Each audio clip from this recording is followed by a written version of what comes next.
جی ناظرین، بریک کے بعد ایک بار پھر خوش آمدید۔ جرمنی میں ایک امام مسجد جو ہیں پاکستانی نژاد، ان کو شہید کیا گیا تشدد کر کے۔ اسلام و فوبیا کے بڑھتے ہوئے واقعات ہیں، اور یہ سب ہم بار بار جو ہیں ہم درس دیتے ہیں اسلام کا بھی اور امن کا بھی بات کرتے ہیں، اور جو وہاں پہ بہت بڑی تعداد ہے جو پاکستانیوں کی بھی اور دوسرے عرب نژاد بھی ہیں جرمنی کے اندر، لیکن جو بڑھتے ہوئے واقعات ہیں ان پر نفرت کے اور ان کے خلاف جو کارروائیاں ہو رہی ہیں، کیسے رک سکتے ہیں وہاں پہ؟ دیکھیں جرمنی میں نا، یہ بیسیکلی ہمارے شہر کا گجرات کے ہیں، بڑا نوجوان، بڑا خوبصورت 26 سال کا نوجوان بیچارہ، بہت ہی شاہد نواز قادری اس کا نام ہے۔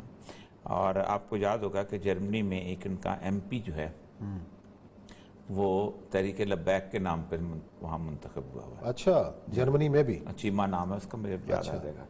تو اس کی وہ یہ تھا کہ اس نے کانفرنس کرنے میں مجھے بلانے کی کوشش کی تو شور شر مچ گیا۔ یہ جرمنی وہ ملک پہلا ملک ہے کہ جس کے اندر قادیانی 1930 سے جا کے آباد ہونا شروع ہوئے تھے، اور ایک جو مسجد ہے جس کے بارے میں کہا جاتا ہے کہ علامہ اسد جو تھے انہوں نے وہی مسجد اویلیبل وہاں جا کے اسلام قبول کیا، تو وہی اس لیے اسلام آباد علامہ اسد پہ ایک الزام لگاتے ہیں وہ قادیانی تھا، ایسا نہیں تھا۔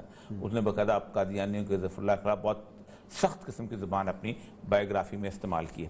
تو قادیانیوں کا انفلوئنس اس لیے جس وقت 74 میں جو ہوا تو قادیانی وہاں پر بیٹھ گئے۔ آپ سوچیں کہ ہمبرگ میں جب میں گیا ہوں آج سے کچھ 5-6 سال پہلے، تو 1500 اگر پاکستانی تھے تو ان میں سے 1000 قادیانی تھے وہاں پر۔ اچھا۔ اور جرمنی ہی کی عدالت نے یہ فیصلہ کیا ہوا ہے کہ قادیانی بنیادی طور پہ پاکستان کا سب سے بڑا ہیومن ٹریفکنگ کا ایک گروہ ہے، اور وہ ہم نے اس پہ پروگرام بھی کیا تھا، آپ کو یاد ہوگا اس کے فیصلے کا، اور باقاعدہ انہوں نے آرڈر پاس کیے ہوئے ہیں کہ یہ جو ریکمنڈیشنز کریں ان کو ایسے سادہ طور پہ نہ لیا جائے، دیکھا جائے کہ کیا وہ صحیح ہے، کیونکہ کرتے جی ہیں کہ یہاں سے بندوں کو لے کے جائے۔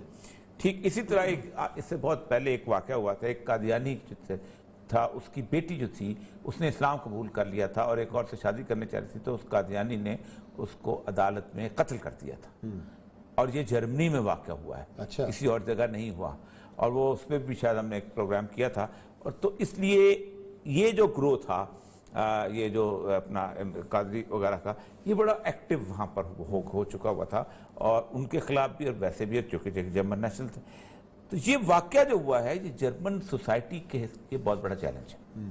اس سے پہلے آپ کو یاد ہوگا ایک حجاب والی خاتون جو تھی پارک کے اندر، وہ بھی جرمن ہی نے اس کو شہید کیا تھا، وہ بیچاری حجاب میں بیٹھی ہوئی تھی اور اس نے اس کو آ کے چاقو مار کے، وہ مصری عورت تھی کہ کیا کون تھی، جس کا خاوند جا کے بیچارہ اس نے کہا کہ میرے سامنے میری بیوی کو مار دیا۔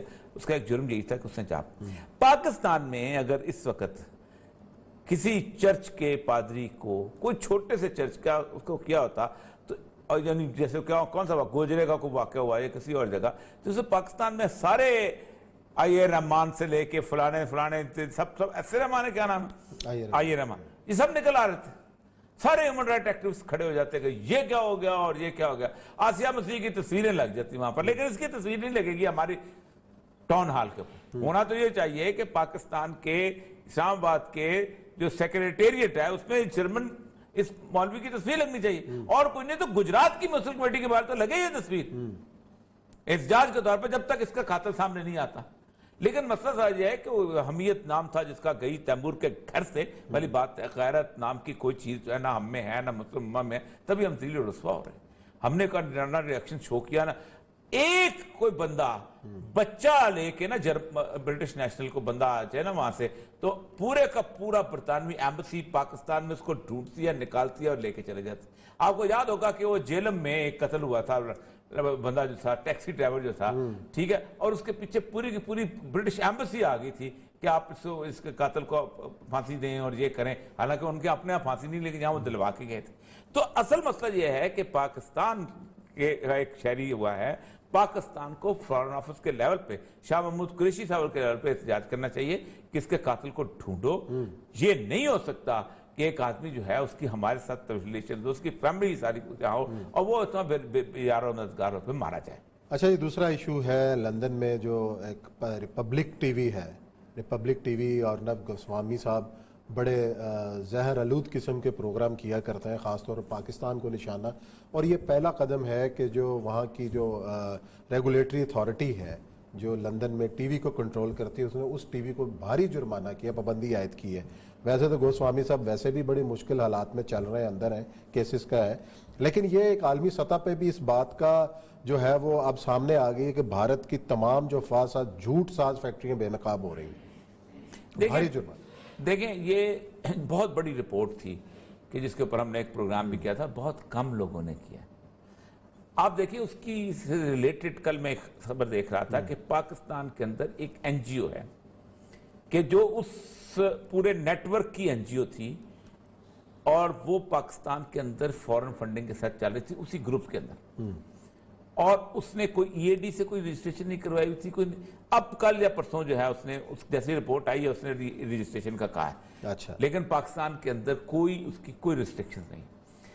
کوئی ایسی این جی او بڑی نہیں ہے کہ جو انٹرنیشنل، خاص طور پہ ناروے، اور ناروے کا جو سفیر ہوتا ہے نا وہ پاکستان کی ان این جی او خواتین کے ساتھ ایسے گھوم رہا ہوتا ہے جیسے ان کی نارویجین شہری ہیں. صحیح ہے. کبھی ادھر آ رہا ہوتا ہے، کبھی ادھر آ رہا ہوتا ہے، کبھی یہ پھر ڈرامے دیکھ رہا ہوتا ہے، کبھی کچھ کر رہا ہوتا ہے. 45 جو ہیں ونڈوز کھلی ہوئی ہیں ایمبیسیز کے اندر کہ آپ اپنا ایک فیزیبلٹی رپورٹ بنائیں اور آپ جا کے ان سے پیسے لے لیں.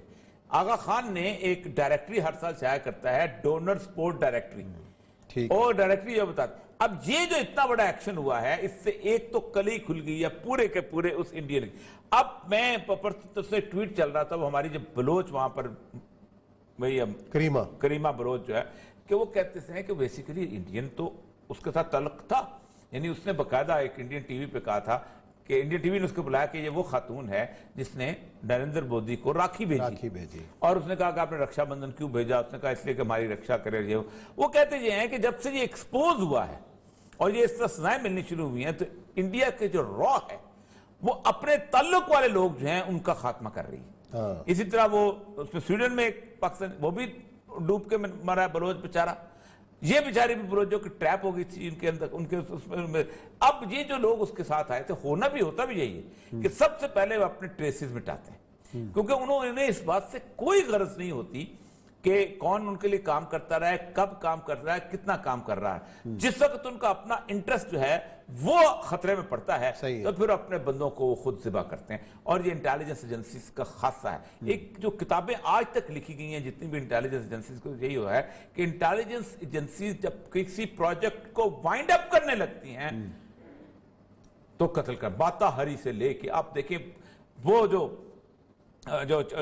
4 بہنیں انہوں نے نیو یارک کے ہوٹل سے گرائی تھیں، سی آئی اے نے اتنا بڑا کام کیا تھا انہوں نے اس لیٹن امریکہ کے علاقے میں، لیکن جب وائنڈ اپ کرنے لگا تو انہوں نے کہا اب ان کا زندہ رہنا اس لیے کہ کل کوئی ایک کتاب لکھ دیں گی، کل کوئی انٹرویو کر دیں گی، کل کو کسی جگہ بتا دیں گی. تو یہ جو اس وقت 2 بلوچ کی ڈیتھ ہوئی ہے، یہ جو ارنب گوسوامی جو ہے اس کا جو مسئلہ ہو رہا ہے بے نقاب ہوا ہے، یہ جو چیزیں سامنے آئی ہیں تو اس سے ایک ان کا ایک امیج جو ہے وہ ختم ہو گیا. اس امیج کو وہ مزید فلڈر الیبریٹ، کیونکہ ظاہر بات ہے آپ بھی جرنلسٹ ہیں، انٹرنیشنل جرنلسٹ جو ہوتا ہے وہ فالو اپ بہت کرتا ہے. ہم چپ کر جاتے ہیں، سٹوری کی، اگلے دن پھر آنکھیں ملی کچھ اور آ گیا، اور نہیں تو میرا کی انگریزی آ گئی، کسی نے کچھ آ گیا، آئی فون چوری ہو گیا، کچھ نہ کچھ. اچھا آئی فون چوری ہوا کسی، اچھا کوئی نہ کوئی آ جاتا ہے. ہم اپنے رنگ میں رنگ جاتے ہیں. وہ فالو اپ ضرور کرتے ہیں، 15 سال تک فالو اپ کرتے رہتے ہیں.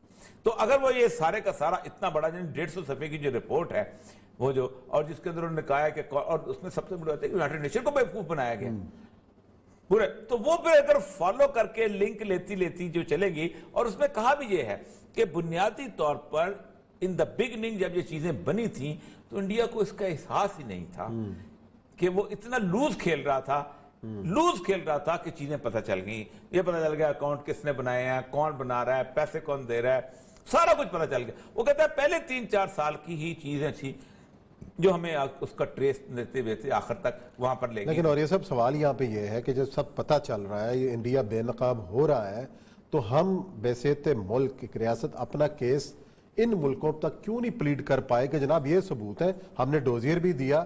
یہ جو ویسٹ ہے اور خاص طور امریکہ ہے، لندن ہے، اس تک ہماری جو ہے وہ بات کیوں نہیں پہنچ پا رہی اس طرح، اور وہ سمجھ کیوں نہیں رہے؟ میرا خیال ہے آج جو ثبوتوں کے باوجود آج جو میٹنگ ہوئی ہے وہ باجوہ کی اور D G I S I کی عمران خان صاحب کے ساتھ، وہ بنیادی طور پہ اسی بات پہ ہے.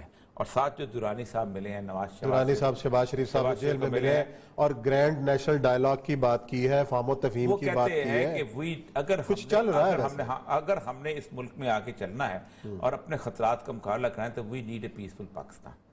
یہ جو عمران خان صاحب کا ایجنڈا ہے نا، چھوڑوں گا نہیں تو ماروں گا نہیں تو فلاں نہیں کروں گا، یہ کسی وقت نہیں، اگر ویسے آپس کی بات ہے اس پہ پورا پروگرام کریں کہ عمران خان صاحب یہ ایجنڈا چھوڑ دیں تو پیچھے کی بچے آپ؟